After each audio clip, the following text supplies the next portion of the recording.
முட்டு லட்சியம் எட்டும் வரை எட்டு படையெடு படையப்பா வெற்றி கொடி கட்டு மலைகளை முட்டும் வரை முட்டு லட்சியம் எட்டும் வரை எட்டு படையெடு படையப்பா கை தட்டும் மொழிபட்டு நீ விடும் நெற்றி துளிப்பட்டு பாறைகள் ரெட்டை பிளவுற்று உடைபடும் படையப்பா கை தட்டும் மொழிபட்டு நீ விடும் நெற்றி துளிப்பட்டு பாறைகள் ரெட்டை பிளவுற்று உடைபடும் படையப்பா வெட்டு கிளி அல்ல நீ ஒரு வெட்டும் புலி என்று பகைவரை வெட்டி தலை கொண்டு நடையிடு படையப்பா வெட்டு கிளி அல்ல நீ ஒரு வெட்டும் புலி என்று பகைவரை வெட்டி தலை கொண்டு நடையிடு படையப்பா மிக்க துணி உண்டு இளைஞர்கள் பக்க துணை உண்டு உடன் வர பக்கட் படையுண்டு முடிவெடு படையப்பா வெற்றி கொடி கட்டு மலைகளை முட்டும் வரை முட்டு லட்சியம் எட்டும் வரை எட்டு படையெடு படையப்பா வாழ்க்கையில் ஆயிரம் தடை கல்லப்பா தடை கல்லும் உனக்கொரு படி கல்லப்பா வாழ்க்கையில் ஆயிரம் தடை கல்லப்பா தடை கல்லும் உனக்கொரு படி கல்லப்பா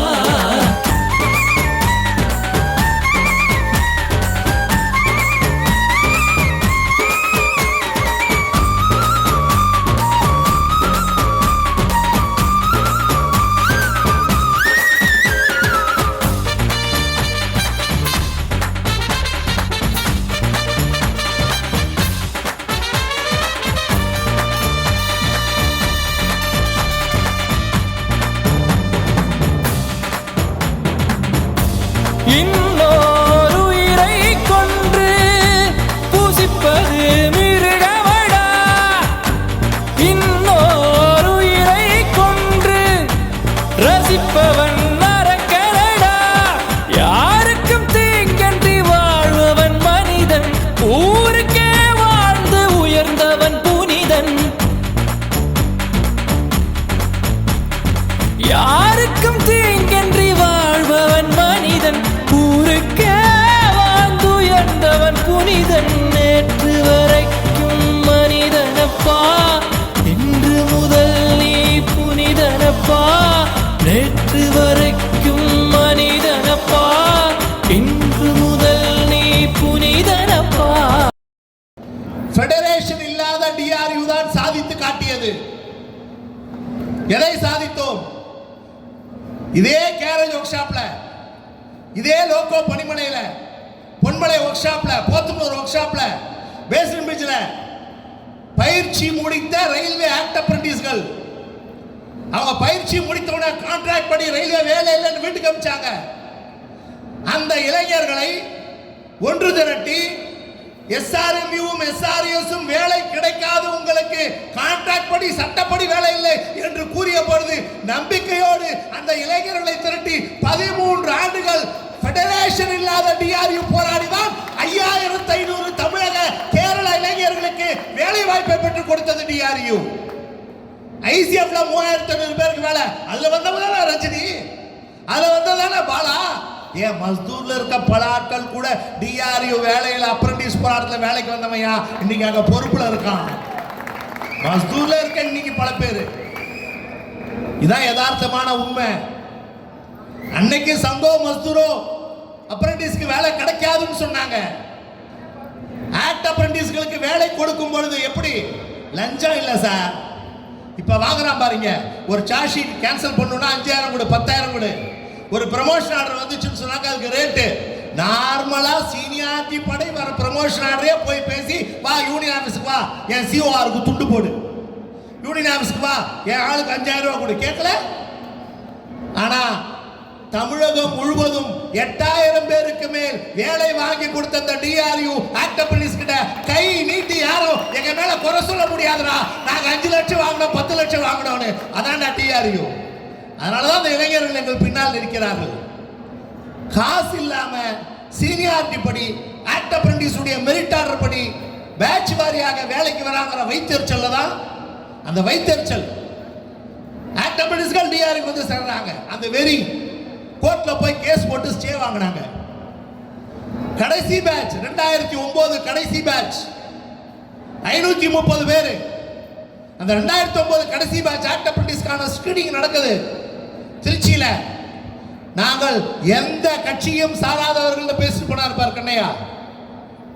எப்படி பேசினார் கண்ணையா? விஜய் மாநாடு பார்த்தீங்கல்ல, விஜய் அப்படி நடந்துக்கிட்டே பேசினார் பார். ஃபேஷன் ஷோ பேசின மாதிரி தான் இங்கே சீன் காமிச்சார். சீன் காமிச்சாரு. ஈஷா யோகி அவர் பேர் என்ன, ஜக்கி மாதிரி டான்ஸ் தான் இல்ல கண்ணையா. ஆனா நடந்தாரு இப்படி சீன் காமிக்கிறது இல்லைங்க. தொழிலாளிக்கு என்ன வேலை செஞ்சோன்னு சொல்லணும். டிஆர்யூ அதுதானே கேட்குறோம், என்ன வேலை செஞ்சீங்கன்னு தானே கேட்குறோம்.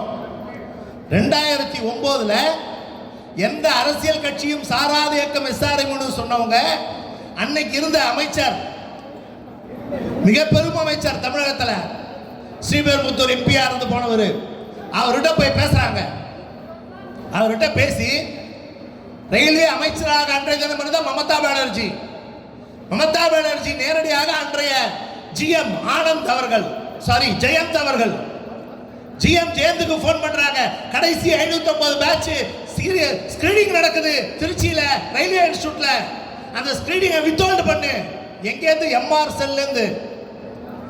ஸ்கிரீனிங் பார்த்துக்கிட்டு இருக்க 530 பசங்க நிறுத்தி ஷட் பண்ணி எல்லாரையும் அனுப்பிச்சிட்டாங்க வீட்டுக்கு. ஜிஎம் ஜெயந்த் என்ன கூப்பிட்டாரு. அன்னைக்கு டூயல் ரோல், அவர் ஐசிஎஃப்க்கு அவர் ஜிஎம், நமக்கு ஜிஎம். கூப்பிட்டாரு. ஜானகிராமன் எம்ஆர் செல்ல இருந்து போனு. என்னால ஒன்றும் பண்ண முடியல. அன்னைக்கு பிசிபிஓ அன்றைய தினம் பொன்னுசாமி அவர்கள், என்னால ஒன்றும் பண்ண முடியல. எம்ஆர் செல்ல இருந்து போன் வந்தோடனே எஸ்ஆர்எம் பிரஷர் நேரடியாக ஸ்கிரீனிங்கை நிப்பாட்ட சொல்லிட்டாங்க. நான் நிப்பாட்டிட்டேன். டிஆர்யூக்கு ஃபெடரேஷன் இல்லையேப்பா, நீ எப்படிப்பா டெல்லியில பேசி மோதி ஜெயிக்க போற எம்ஆர் செல்ல? இதுதாங்க அன்னைக்கு ஜிஎம் ஜெயந்த் கேட்ட கேள்வி. ஜெயந்த் கிட்ட சொன்னோம், சொல்லிட்டு தான் வந்தேன். டிஆர்யூக்கு ஃபெடரேஷன் இல்லை சார், ஆனா டிஆர்யூ கிட்ட போராடினால் வெற்றி கிடைக்கும் என்ற நம்பிக்கை இருக்கிறது, நாங்கள் வெல்வோம் சார்னு சொல்லிட்டு வந்தோம். அதே மாதிரி ஆக்ட் அப்ரண்டிஸ் தொழிலை திரட்டணும். சென்னையில இருந்து தெற்கு ரயில்வேல இருந்து டிரான்ஸ்ஃபர் ஆகி பெங்கால் போனாங்க பாரு, பெங்காலிஸ். இங்க இருந்து டிரான்ஸ்ஃபர் ஆகி கல்கட்டா போனாங்க பாரு பெங்காலிஸ். அவங்க கிட்ட பேசணும். பெங்கால் முழுக்க அத்தனை ரயில்வே ஸ்டேஷன்களிலும் மமதா பானர்ஜியினுடைய உத்தரவால் ஆக்ட் அப்ரண்டிஸ்கள் அப்பாயின்மெண்ட்.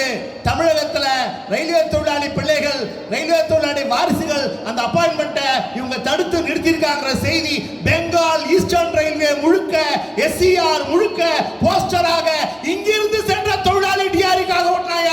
அவங்க பெங்காலி இந்திக்காரங்க, அவங்க தான் ஓட்டினாங்க. பெங்கால் முழுக்க அந்த செய்தி ஒட்டப்பட்டது. டெல்லியில ஜந்தர் மந்தர்ல தாரணா நடத்துறோம். அந்த தாரணா நடத்தி பாஸ்தேவாச்சாரியா மெம்பர் ஸ்டாஃப் கிட்ட பேசுறாரு.